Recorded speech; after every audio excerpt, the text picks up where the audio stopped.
The Paper Bag, Chapter 16. After weeks with no further progress on the code, I decided to pay a visit to Andy. I can't talk about frustrations around my mom because she gets upset. For the last couple of days, I have had to give her 2 treatments a day, and we both are worried that she doesn't have much longer. Eddie still has no leads as to where my father is, and I am beginning to believe that everything I'm doing is a waste of time. Cass, I'm going to the village to talk to Andy. You are not going alone. Eddie is not here to go with me. Frank can go with you. Frank's eyes opened wide.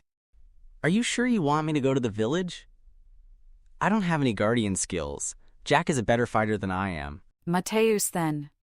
Cass was clearly trying to stall me. No, I won't get into any trouble, and I will even take my cell phone. I held it out to her and shook it back and forth. She narrowed her eyes. What good is a phone when someone attacks you from behind? Goodbye, Aunt Cass. I walked out to the patio and took off running before she could follow me and try to persuade me to stay. Felt good to do something different. She sent me a text before I reached the village. It read, Don't forget we have a big party tonight for the mother-to-be. I didn't answer her. Instead, I left my phone on a big rock so Cass couldn't track me. Eddie already removed all listening devices when I was at his house. By the time I reached the first hut, I was surrounded by several Organsis dragons. What's going on? It's Andy. What happened to her? My mind reeled. Isn't she still on poison training? I walked into her hut. Eddie was by her side holding her hand. Did a poison do this? What happened to her? Angus bowed before me. She asked me to give her a synthetic poison that she found, and we haven't been able to wake her. It's been 3 days. Let me have a look. I pulled my seer stone out of my pocket and placed both hands on her feet. I could see the poisons inside her. Her system is still processing it. I quickly released her so I wouldn't accidentally heal her. I looked at my hands. Each of my fingertips lit up. Eddie, I need your hands. He hurried over to me and held out his hands, palms up, copying me. What do you see? I think she found the poison that is killing my mother. Angus, fix me a mouse with that same poison. I commanded. It will take a while for the mouse to die. How long does it take? A couple of days. The book said that it wouldn't do any good to eat a mouse before it died. It also said that if you ingested a mouse who died from concentrated valerian root, once immune, it would help ingest synthetic poisons. I thought, did you give her a valerian root mouse? Wouldn't that make it worse? Angus looked at me confused. Have you given her one before? Yes, weeks ago. Then give her one now. It will help her ingest the poison. Anytime you give a diviner synthetic poisons, give them a valerian root mouse too. Angus bowed deeply. That is valuable information. I will do that from now on.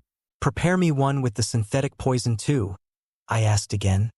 But give it more poison so it dies quicker, and one with valerian root as well. I felt like I was ordering a meal. I will be back tomorrow to check on her. Angus left immediately. I wonder how she got her hands on that poison? Eddie answered in my mind. She cleans Frank's lab once a week. What we needed was right under our noses all the time. I was so mad I didn't care if Cass could hear me. You need to calm down before you start a fire. Inside my throat, I could feel slime building as smoke curled from my nostrils. I swallowed it down. It was hot and probably sizzled when it reached my stomach juices. That was disgusting, and it will burn on the way out too. Maybe it's time we started training you to spit fire. I didn't know what would happen if I hacked up that slime, I explained. You said not to start a fire. The thought of spitting fire, I had to admit, was exciting, like a rite of passage into manhood. I had been waiting for it, and it was coming sooner than everyone thought. Even me. You said I would be about 25 before I could spit fire? Everyone is different, kid. Is Andy really going to be fine? He smoothed some of Andy's black hair out of her sweaty face. She should be. She has made it this far. I would hate to make her start all over again.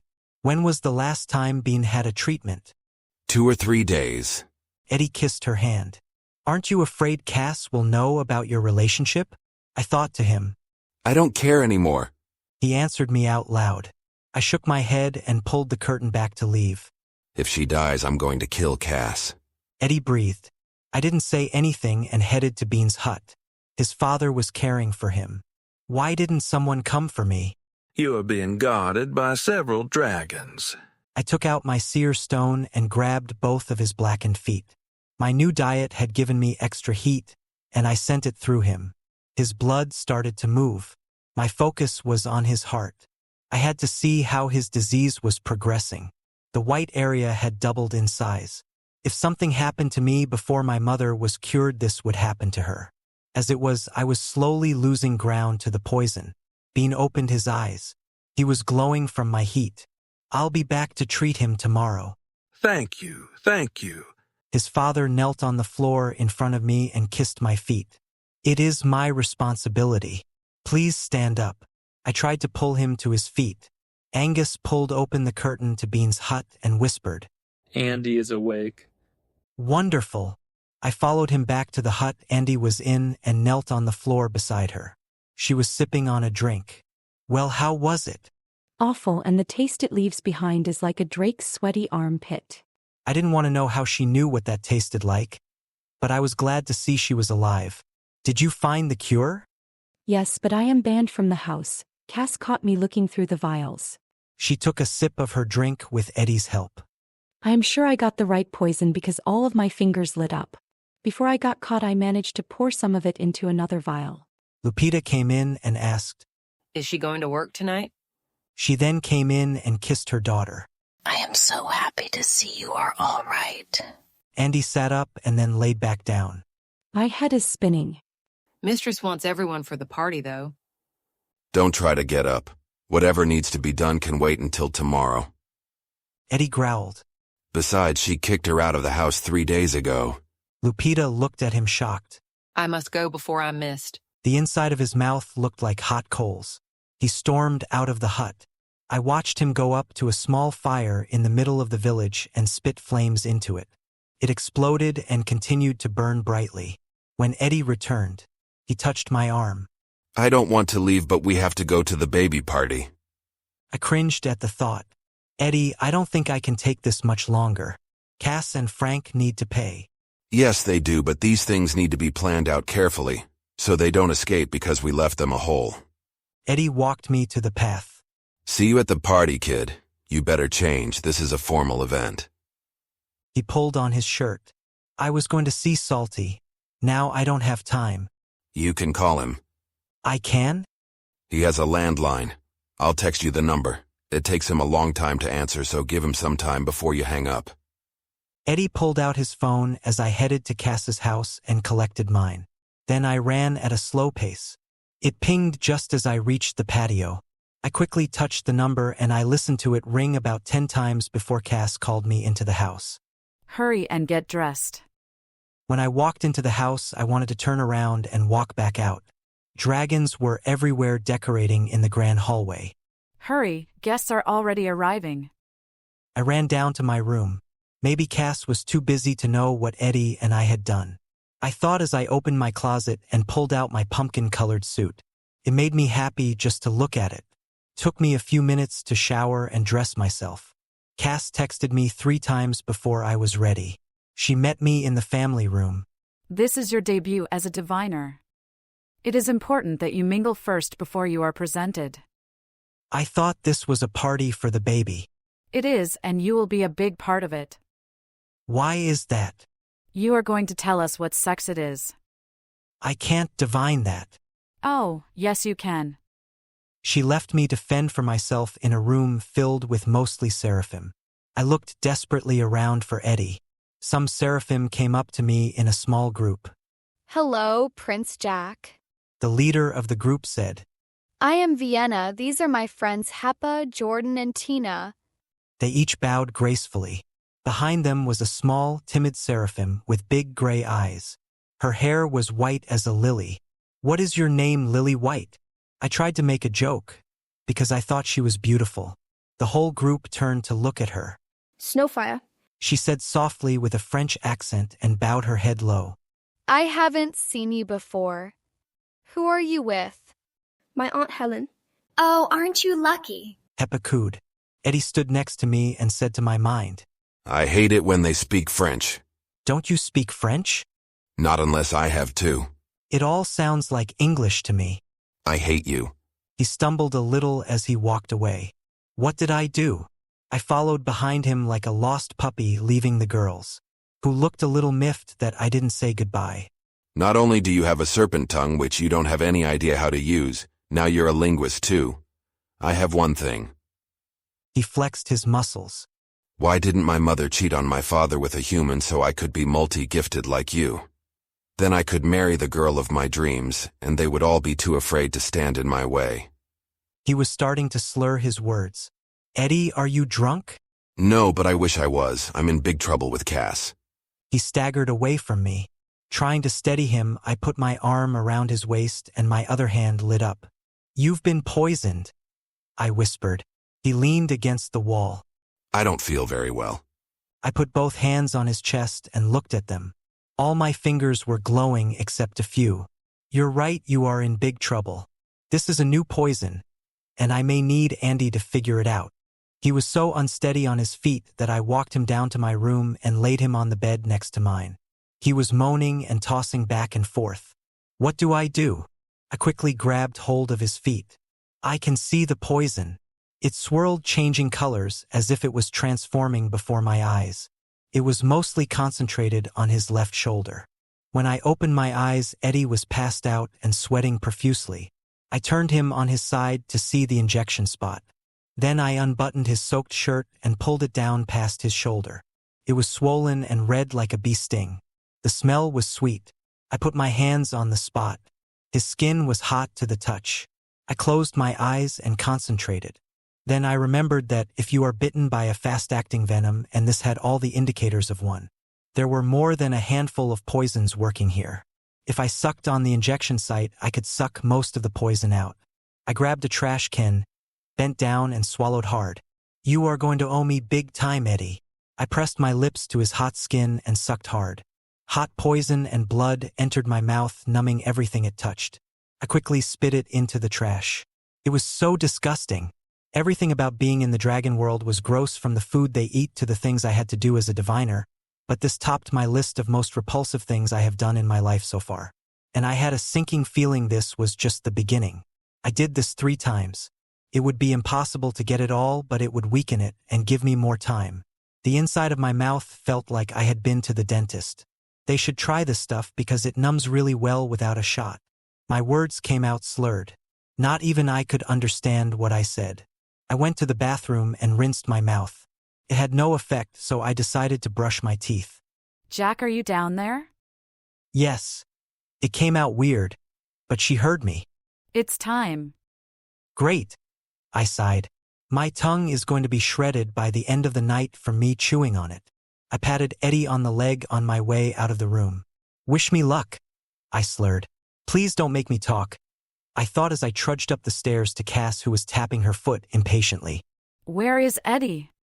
I don't know, I said as clearly as I could. Cass touched my nose. You caught the fancy of some seraphim. I heard them say how handsome you are. Like that was supposed to make me feel better. I just sucked on Eddie's back. What a bunch of young girls think of me was the last thing on my mind. Cass brought me to the grand hall. Everyone was seated in a circle around Helen near the fireplace. I knew her. She was the large seraphim that carried Eddie. Her big black wings were an awesome sight. Beside her were a mountain of presents. Cass took my hand and led me through the crowd straight up to her. She was wearing lovely silver gloves that completely covered her arms. Cass turned me to face the group. This is my nephew, Prince Jack Smith, and I am proud to announce that he is gifted as a diviner. He is here to divine the sex of Helen's child. I didn't say anything. Drool dripped from my chin. I realized it when I knelt to hold her feet. Fortunately, my suit had a hanky neatly folded and tucked into my front pocket. I pulled it out and wiped my mouth. The seraphim giggled. Jack divines best through the feet. Each diviner feels the body through different ports like the feet, hands, or head. I was surprised that she knew so much. Drool dripped from my lips again as she talked. I wiped my mouth. Sorry about that, I whispered. Helen smiled. May I remove your shoes? My words were not so slurred. She had slip-on shoes which she kicked off without my assistance. I reached into my pocket only to remember that I left my seer stone in my jeans. It would be embarrassing to ask someone to get it, and Eddie was in that room. Sighing, I put my hands on her feet. There was quiet chatter all around me. I looked at the veins in her feet first. A partial orb shape with a leaf pattern appeared. She was indeed Salty's daughter. From the book I studied on gestation, I knew that the baby would be encased in a semi-hard egg and that the mother would carry it for 12 months. She probably didn't even know she was pregnant until she was past her first quarter. Her husband sat beside her. I wondered if he knew she was a half-breed. He looked proudly at Helen. Focus, I thought, and closed my eyes. A large vein led me to 2 soft-shelled eggs. From my readings, there was no record of twins. The vein split between the eggs and spread across the surface of each like a dark red spider web. I followed one and entered it. The baby looked more like a fish. So, she was at the end of her first quarter. It looked just like the diagrams in the book. But I couldn't tell the sex. I pulled back and then refocused on the second egg.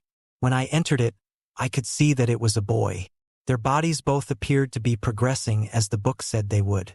I took my hands off her feet and stood. My mouth was starting to get some feeling, but I wiped my lips off even though I couldn't feel any drool and swallowed. All the eyes in the room were focused on me. It made me nervous. Cass came to stand beside me. Are you feeling all right? She whispered. Yes, I said without a slur and cleared my throat. Helen pulled on my jacket. Please, my prince, what did you find? If it is bad news, I need to know. Now I felt like a jerk. It is good news, Helen. I took her shaking hand. You have 2 eggs. The room erupted with chatter. Her husband leaned forward and kissed her. He was so happy I saw him wipe a tear from his eye. Cass raised her hands to quiet the group. Would you like to know their sex? I only want to know if they are healthy. Helen sobbed happily. The room broke out in complaints. Cass had to quiet them again. They are both healthy and doing fine.